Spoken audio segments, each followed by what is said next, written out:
बीमारी तो एक है, लेकिन लोगों में भ्रांतियां बहुत हैं। बहुत लोग सोचते हैं कि जैसे कहावत है ना, दमादम के संग जाता है, तो वो कहावत गलत नहीं है, लेकिन ये है बीमारी अब ऐसी है आज के जमाने में कि टोटली ये अंडर कंट्रोल रखी जा सकती है, बशर्ते आपका निदान सही हो जाए, बशर्ते आप जो भी दवाएं डॉक्टर लोग बताते हैं उसको कायदे से लिया जाए।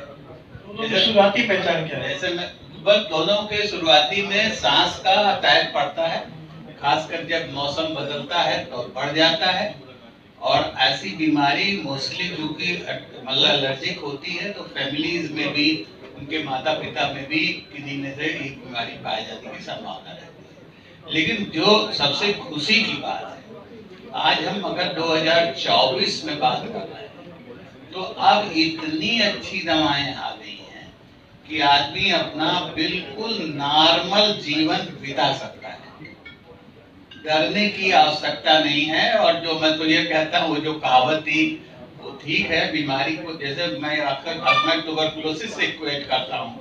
हमें पता है कि ट्यूबरकुलोसिस अगर 6 महीने का इलाज कर ले तो शायद हम भी नहीं बता पाएंगे उसको बाद में उसको ठीक। ये जो टेस्ट जो हम करते हैं, क्या उसका हमारा वॉकिंग से या एक्सरसाइज से क्या मतलब होता है? तो ये जो फिजियोलॉजी का जो अंडरस्टैंडिंग है वो हम लंग फंक्शन टेस्ट से करते हैं। जितना एक्सरे इम्पोर्टेंट है, उसका कहीं अधिक जानकारी हम अस्थमा और सीओपीडी के बारे में लंग फंक्शन टेस्ट से करते हैं।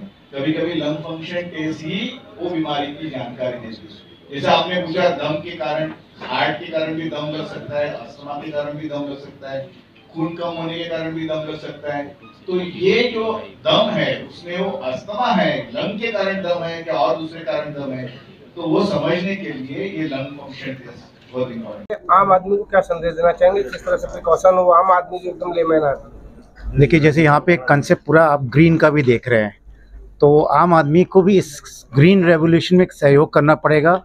और अभी भी जैसे बार बार आपने कई बार अलग अलग सोशल मीडिया साइट से भी देखे हैं कि हमें कम से कम 60,000 पेड़ भी लगाने पड़ेंगे, और हर एक इंडिविजुअल की जिम्मेदारी उसको मेंटेन करके, उसको सहयोग करके उसको आगे बढ़ाने की। और साथ साथ यही नहीं है, हर एक व्यक्ति को समझना पड़ेगा कि क्या और अन्य कारणों से हम पोल्यूशन क्यों क्रिएट कर रहे हैं, तभी जाके हम इसको रोल आउट कर पाएंगे और सबका सहयोग होगा और हम आगे स्वस्थ रहेंगे। Thank you. वेदर वो टीबी जो है वो सेंसिटिव टीबी है या ड्रग रेजिस्टेंट टीबी है, इसमें बहुत हेल्प होती है। अभी ब्रोंकोस्कोपी के आगे भी बहुत रेगुलर ब्रोंकोस्कोपी के आगे भी बहुत डेवलपमेंट्स हुई है। ब्रोंकोस्कोपी में ईबस होता है जो कहता है कि एंडोब्रोंकियल अल्ट्रासाउंड, जो ईबस कहते हैं, ईबस टीबीएनए कंक्लूजन कर देता है भाई। तो ईबस टीबीएनए करके है, जो छाती में जो गांठ है उसकी बायोप्सी की जाती है। उसमें छाती की गांठ की अक्सर मोस्ट टीबी जो एक मोस्ट कॉमन डिजीज है, वो हिसाब से अनुमान से ट्रीटमेंट होती थी। अभी ईबस के वजह से वो जो छाती में गांठ है वो टीबी की गांठ है, कैंसर की गांठ है, सार्कोड की गांठ है, इसके बारे में भी पता है। Thank you sir. Thank you.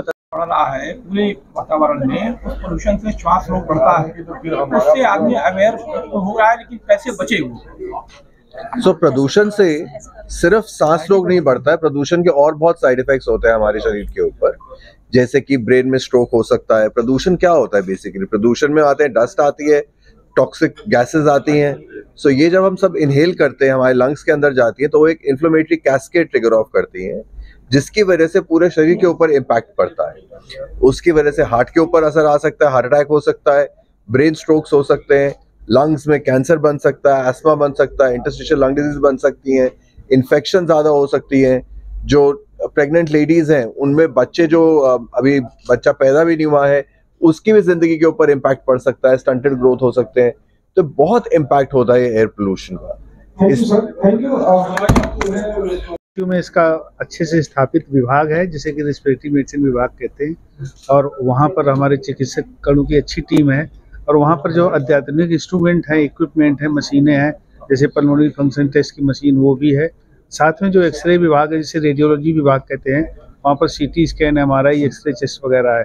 तो जितनी भी अत्याधुनिक चीज़ें होती हैं सब कुछ अवेलेबल हमारे IMS में, उसका लाभ उठाया जा सकता है। अच्छा, आम बीमारी जो है लोगों के लिए खर्राटे की, जी इस तरह की बीमारी का शिकार व्यक्ति आपके यहाँ बीच में रहता है जी, तो क्या व्यवस्था है इलाज की? हाँ उसकी व्यवस्था है। वहाँ पर स्लीप एपनिया लैब उन्होंने बना रखी है, जिसमें कि एक दिन के लिए मरीज को भर्ती करके उसके जो निर्धारित टेस्ट होते हैं वो करते हैं, और इसके बाद में क्या किया जाता है वो अब जैसा अभी सर ने भी बताया, फिर उचित उपचार किया जाता है।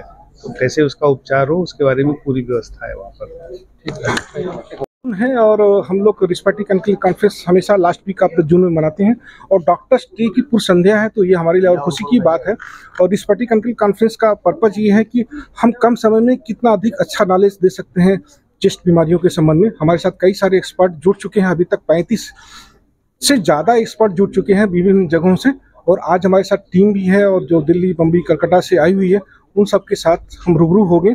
अभी हम इस कॉन्फ्रेंस में कई सारी बीमारियों के बारे में, सांस की बीमारियों के बारे में चर्चा करेंगे, जो बहुत ही महत्वपूर्ण होगी मरीजों के इलाज करने के लिए। धन्यवाद। Thank you sir.